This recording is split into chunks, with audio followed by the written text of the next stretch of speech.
வணக்கம் நண்பர்களே. ரிஷபம் ராசியில் பிறந்த உங்களுக்கு வரப்போகும் 12 நாட்களில் என்ன பலன்கள் உங்களுக்காக காத்து கொண்டிருக்கு, மேலும் என்ன செய்தால் நன்மைகள் வந்தடையும், என்ன செய்தால் தீமை வந்தடையும் என்பது தான் இந்த பதிவில் பார்த்து தெரிஞ்சுக்க போகிறோம். இந்த பதிவு உங்களுக்கு மிகவும் பயனுள்ளதாக அமையுங்க. மேலும் இந்த பதிவை முழுமையாக பாருங்கள், ஸ்கிப் பண்ணாதீங்க. இந்த வீடியோ உங்களுக்கு பிடிச்சிருந்தால் லைக் பண்ணுங்கள், ஷேர் பண்ணுங்கள். என்ன பிடிச்சது, என்ன தவறு, என்ன சரி அப்படிங்கிறத கமெண்ட்டில் சொல்லுங்கள். மேலும் நம்மளோட சேனலை சப்ஸ்கிரைப் பண்ணி வச்சு கூட வர பெல் ஐக்கானை கிளிக் பண்ணி வைக்கிறது மூலம் நாங்கள் போடுற ஒவ்வொரு வீடியோ பதிவுமே நோட்டிஃபிகேஷன் மூலம் உடனுக்குடன் உங்களை வந்தடையும் நண்பர்களே. பொதுவாக சொன்னால் இந்த ரிஷப ராசிக்காரங்க எப்படிப்பட்டவங்க அப்படின்னு பார்த்தா, இந்த ரிஷப ராசிக்காரங்க அன்பாக பழகுவாங்க, இனிமையானவங்கன்னே சொல்லலாங்க. பொதுவாகவே நல்ல காமெடி திறன் அதிகம் கொண்டவங்களும் இந்த ரிஷபராசிக்காரங்க தாங்க. அடிக்கடி மாறாமல் ஒரே விதமாக வாழவே இவங்க பிரியப்படுறவங்களாகவும் இருப்பாங்க. ரிஷபராசிக்காரங்க பெரிய மாற்றங்களை விரும்பி வரவேற்க மாட்டாங்கங்க. இவங்களுக்கு இயல்பாக எது இப்படி தான் அப்படின்னு சொல்லி நடக்கிறாங்களோ அது அப்படி இருந்தால் மட்டும்தாங்க இவங்களுக்கு பிடிக்கும். மற்றபடி அது எவ்வளோ பெரிய விஷயமா இருந்தாலும் இவங்களுக்கு பிடிக்காதுங்க. இவங்களுக்கு வந்துட்டு கற்பனை கோட்டை கட்டி அதில் வாழணும் அப்படின்னு சொல்லிட்டு ஒரு கற்பனையிலே இருப்பாங்களே, இது அப்படி இருக்கணும், அது இது இப்படி இருக்கணும், இந்த மாதிரி விஷயங்கள் இவங்களுக்கு பிடிக்காதுங்க. நீங்கள் எப்படிப்பட்டவங்க, ரிஷபராசியில் இருக்கவங்களுக்கு யாராவது தெரிஞ்சவங்க எப்படிப்பட்டவங்க, இதில் ஏதாவது சொன்னது சரியாக இருந்தால் அதை கமெண்ட்டில் சொல்லுங்கள், நாங்களும் தெரிஞ்சுக்கிறோம். பொதுவாகவே இந்த ரிஷபராசிக்கு இது எல்லாமே அவங்க இயல்பாக இருக்கிற குணந்தாங்க. வாழ்க்கை பிரச்சனையை கண்டு தயங்கி தள்ளி போடாமல் அப்போதே எதிர்நீச்சல் அடித்து சமாளிக்கிறதுக்கு தைரியமும் இவங்ககிட்ட அதிகமாகவே இருக்குங்க. இந்த ராசியில் பிறந்தவங்க சுமாராக எப்படி இருப்பான்னு பார்த்தா, சுமாரான உயரமும் கொஞ்சம் குள்ளமாகவோ ரொம்ப ஹைட்டாகவோ இல்லைங்க, சுமாராக கரெக்டான ஒரு ஹைட்டில் தான் இவங்க பொதுவாகவே இருப்பாங்க. மேலும் ரிஷப ராசியில் இருக்கவங்களுக்கு வந்துட்டு சுக்கிரனுக்கு இது ஆட்சி வீடாக இருக்கிறதுனால இந்த ராசி பெண்களுக்கு வந்துட்டு நுண்கலைகளில் அதிகம் ஈடுபாடு இருக்குங்க. மற்ற கிரக அமைப்புகள் சிறப்பாக அமைஞ்சிருந்தாலும் கூட இவங்க கலை உலகில் கொடி கட்டி பறக்குவாங்க, பொதுவாக ரிஷப ராசியில் உள்ள பெண்கள் எல்லாமே. மேலும் வந்துட்டு நண்பர்களுடன் சுமூகமாக பேசினாலும் ஓரளவு ரகசியத்தை எல்லாமே மனதை விட்டு சொல்லவே மாட்டாங்க இவங்க மனதில் இருந்துட்டு. இந்த ரிஷபராசி நேயர்கள் சிலர் அதிக தர்ம சிந்தனை கொண்டவங்களாகவே காணப்படுவாங்க. அதன் பிறகு பிரதி பிரயோஜனம் எதிர்பாராமல் உதவி செய்கிற தன்மை இயல்பாகவே இவங்க கிட்ட ரிஷபராசிக்காரங்க கிட்ட அமைஞ்சிருக்குங்க. சண்டையை கண்டா அந்த இடத்துலையே இருக்க மாட்டாங்க. ஆனால் அவங்களுக்கு கோபம் வந்துட்டா அடங்கவே மாட்டாங்க, சின்ன பின்னமாக்கிடுவாங்க அந்த விஷயத்தையும் அவங்க கிட்ட சண்டைக்கு வந்தவங்களையுமே. இந்த ரிஷபராசிக்காரங்க வந்துட்டு திருமண விஷயத்தில் மிகவும் அக்கறை காட்டுறவங்களா இருப்பாங்க. திருமணம் ஆனதுமே தம்பதிகள் ஒற்றுமையுடனும் அன்புடனும் பழகி மனவாழ்வை நன்றாகவே அனுபவிக்கிறவங்களா இருப்பாங்க. இந்த ராசிக்காரங்களுக்கு வந்துட்டு கன்னி ராசியிலையோ மகர ராசியிலையோ பிறந்தவங்க வந்துட்டு ஜோடி சேர்ந்தாங்களா வச்சுக்கோங்களேன், மிகவும் பொருத்தமாக இருக்குங்க. அவங்களுக்கு வந்துட்டு லைஃப் பார்ட்னர் இந்த ராசியில் மட்டும் அமைஞ்சிச்சுன்னா அவங்கள அடிச்சுக்க ஆளே இல்லைன்னு சொல்லலாங்க. அதுக்கப்புறம் இது வந்துட்டு சரியான ராசி, இது ரெண்டும்னு சொல்லலாம். இவங்களுக்கு செட் ஆகாத ராசி என்ன அப்படின்னு பார்த்தா சிம்மம் கும்பம் இருக்கு இல்லையா, இந்த 2 ராசி மட்டும் நீங்கள் சேர்க்காமல் இருக்கிறது இந்த ரிஷபராசிக்காரங்களுக்கு ரொம்பவும் நல்லதுங்க. நீங்களே நல்லா யோசிச்சு பாருங்கள், உங்களுக்கு பிரச்சனை தந்துட்டு இருக்காங்க அப்படின்னா கண்டிப்பாக பாருங்கள் அவங்க சிம்மம் இல்லைன்னா கும்பமாக தான் இருப்பாங்க. இந்த ரிஷபத்துக்கு இந்த 2 ராசியும் செட்டே ஆகாத ராசின்னு கூட சொல்லலாங்க. அதன் பிறகு ரிஷபராசிக்கு வந்துட்டு எப்போவுமே சுக்கிரன் சொந்த வீட்டுக்காரன்னே சொல்லலாங்க. இந்த சுக்கிரன் வந்து சொந்த வீட்டுக்காரனாக இருக்கிறதுனால சந்திரன் உச்சனாகவும் இருக்கும். இந்த ராசிக்காரங்க வந்துட்டு இவங்களது வாழ்க்கையை சிறந்து கொண்டு போகிறதுக்கு வந்துட்டு கொஞ்சம் கவனமாக இருக்கணுங்க. அப்போ தான் வந்துட்டு சிறந்து கொண்டு போக முடியும், எந்த ஒரு பிரச்சனையும் இல்லாமல். அதுக்கப்புறம் நீண்ட காலம் தம்பதியிடையே கனிவும் நெருக்கமும் இருக்குங்க. இந்த நேர்கள்லாம் வந்துட்டு வலுவான உடற்கட்டு பெற்றிருந்தாலும் உடல் பருமனும் அதிக எடையும் பெரும் வாய்ப்பு இவங்களுக்கு இருக்குன்னு சொல்லலாங்க. ஃபஸ்ட்டு சிம்பிளாக தான் இருப்பாங்க, திடீர்னு பார்த்தா உண்டாயிருப்பாங்க. இது எல்லாமே ரிஷபராசிக்கு இயல்பாக வருந்தாங்க. இந்த கிரக மாற்றங்களே இதுக்கு காரணம்னு கூட சொல்லலாங்க. மேலும் பொதுவாக இந்த ரிஷபராசிக்காரங்க என்ன பண்ணுவாங்கன்னா, விவசாயம், தோட்டக்கலை, பூச்செடி வளர்ப்பு, கட்டிடக்கலை, ரியல் எஸ்டேட், ஆன்மீக சேவை இதில் எல்லாத்தையுமே அதிகமாக ஈடுபடுறவங்களா இருப்பாங்க. பெரிய பெரிய நட்சத்திர ஹோட்டல் வச்சு நடத்துகிறவங்க கூட பெரும்பாலும் இந்த ராசிக்காரங்களாக தாங்க இருக்காங்க. அரசியல்வாதிகள்லாம் வந்துட்டு இவங்களை பார்க்கலாங்க. இதில் வந்துட்டு ராசிக்கு சொந்தக்காரன சுக்கிரன் ஜாதகத்தில் நல்ல அம்சத்தில் இருந்தால் சங்கீதம், நாட்டியம், உடை தயாரித்தல், அழகு கலியல் ஆகியவற்றில் எல்லாமே இவங்க சிறந்து விளங்கலாம் இந்த ரிஷபராசிக்காரங்க. நாம் தொடர்ந்து 12 நாட்கள் வரப்போகும். 12 நாட்களில் என்ன சாதகம், என்ன நல்ல பலன் உங்களுக்கு காத்துட்ருக்கு, என்ன செஞ்சால் நல்லது வரும் அப்படிங்கிறத தொடர்ந்து பார்க்கலாங்க. பொதுவாகவே கலைநயம் மிளிரும் சுக்கிரனை அதிபதியாக கொண்ட ரிஷபராசிக்காரர்கள், இப்போ தான் சொன்னாலே உங்களோட அதிபதி வந்துட்டு சுக்கிரன் தாங்க அவங்கள க அதிபதியாக கொண்ட அந்த ரிஷபராசிக்காரர்களுக்கு வந்துட்டு அடுத்த 12 நாளுமே சூரிய பகவான் வந்து 2ஆம் இடத்துல அமர்ந்திருக்காருங்க.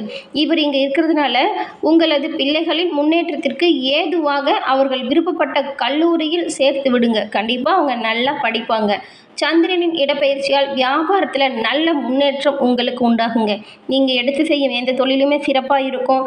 அதன் பிறகு நீங்கள் செய்யும் செயல் வந்துட்டு சுத்தமாக நீட்டாக செஞ்சீங்களா அது கண்டிப்பாக நல்ல பலன்கள் தருங்க. வியாபாரத்தில் உங்களது தொழில் கூட்டாளிகள் எல்லாமே உங்களுக்கு பக்கபலமாக இருப்பாங்க. உங்கள் கூட வேலை செய்கிறவங்களும் உங்களுக்கு உறுதுணையாக இருப்பாங்கங்க.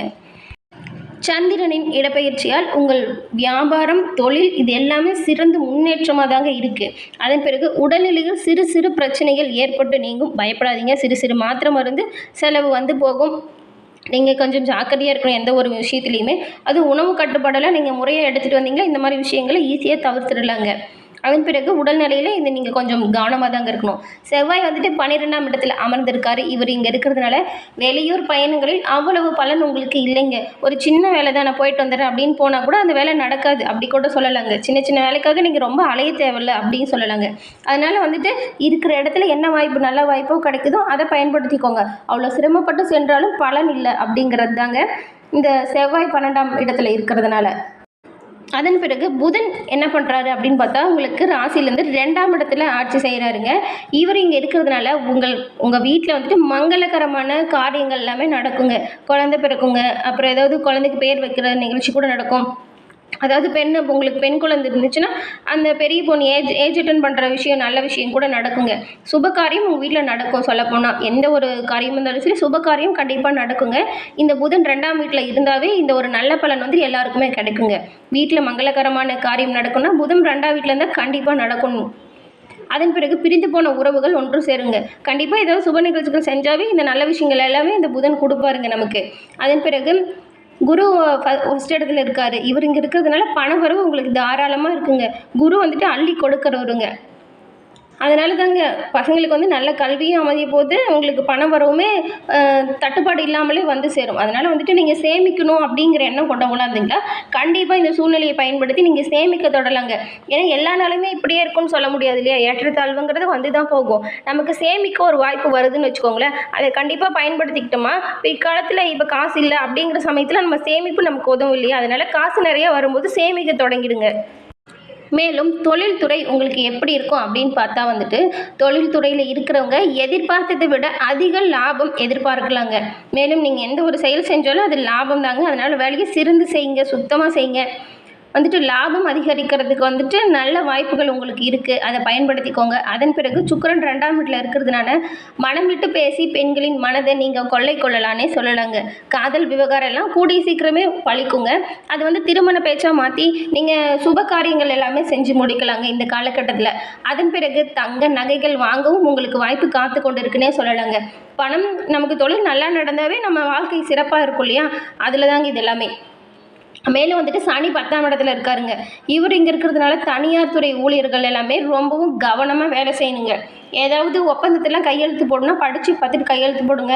உங்கள் வேலையை வந்துட்டு மற்றவங்ககிட்ட கொடுத்து வேலை செய்யாதீங்க.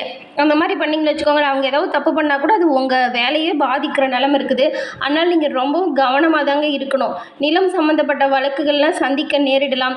கொஞ்சம் சொத்து வழக்குகள்லாம் இருந்தால் கொஞ்சம் ஜாக்கிரதையாக முன்னெச்சரிக்கை இருந்துக்கோங்க. ராகு வந்துட்டு 11ஆம் இடத்துல இருக்கிறதுனால எதிர்பாராத இடத்திலிருந்து பணம் கிடைக்கும் வாய்ப்புமே இருக்குங்க. கேது 5ஆம் இடத்துல இருக்காரு. இவர் இங்கே இருக்கிறதுனால வியாபாரத்தில் இருந்த போட்டிகள் விலகி ஓடுங்க. இதுவரைக்கும் உங்களது வியாபாரத்தில் ரொம்பவும் தொல்லை தந்துட்டு இருந்த போட்டியாளர்கள் எல்லாமே உங்களை விட்டு விலகி ஓட போகிற காலகட்டம்னே சொல்லலாங்க. மேலும் ரிஷபராசிக்காரங்க வந்துட்டு உங்களுக்கு சுக்கிரன் அதிபதியாக கொண்ட ராசின்னு சொல்லியிருக்கோம்ல. அதனால் வந்துட்டு நீங்கள் வந்துட்டு என்ன பண்ணணும்னா சுக்கிரன் அதிபதியாக கொண்டதுனால ரிஷபராசியில் இருக்கவங்க எப்போவுமே முருகனை வழிபடலாங்க. இவங்களுக்கு போதுமான நன்மைகள் எல்லாமே வந்து சேர ரிஷபராசியில் இருக்கிறவங்களுக்கும் முருகப்பெருமான் உறுதுணையாக இருப்பாருன்னே சொல்லாங்க.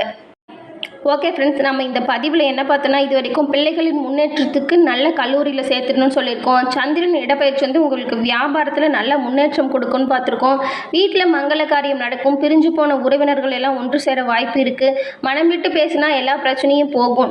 அப்புறம் அது வந்து புதிய தங்க நகை எல்லாமே வாங்க வாய்ப்பு இருக்குது அப்படின்னு பார்த்துருக்கோம். ஆனால் ப்ரைவேட் வேலை செய்கிறவங்க மட்டும் சற்று ஜாக்கிரதையாக இருக்கணும், கவனமாக இருக்கணும் அப்படின்னு சொல்லியிருக்கோம். இந்த பதிவு மிகவும் பயனுள்ளதாக உங்களுக்கு அமைஞ்சிருக்கும்னு நினைக்கிறோம். இந்த வீடியோ பிடிக்குங்க. இந்த வீடியோவில் சொன்ன மாதிரி முருகன் வழிபாட்டை தொடர்ந்து மேற்கொள்ளுங்க. எல்லாமே நல்லா தான் நடக்கும். இந்த வீடியோ உங்களுக்கு பிடிச்சிருந்தா லைக் பண்ணுங்கள், ஷேர் பண்ணுங்கள், கமெண்ட் பண்ணுங்கள். நம்மளோட சேனலை சப்ஸ்கிரைப் பண்ணி வச்சு கூட வர பெல் ஐக்கானை கிளிக் பண்ணி வைக்கிறது மூலம் நாங்கள் போடுற ஒவ்வொரு வீடியோ பதிவுமே நோட்டிஃபிகேஷன் மூலம் உங்களுக்கு உடனுக்குடன் வந்தடையும் நண்பர்களே.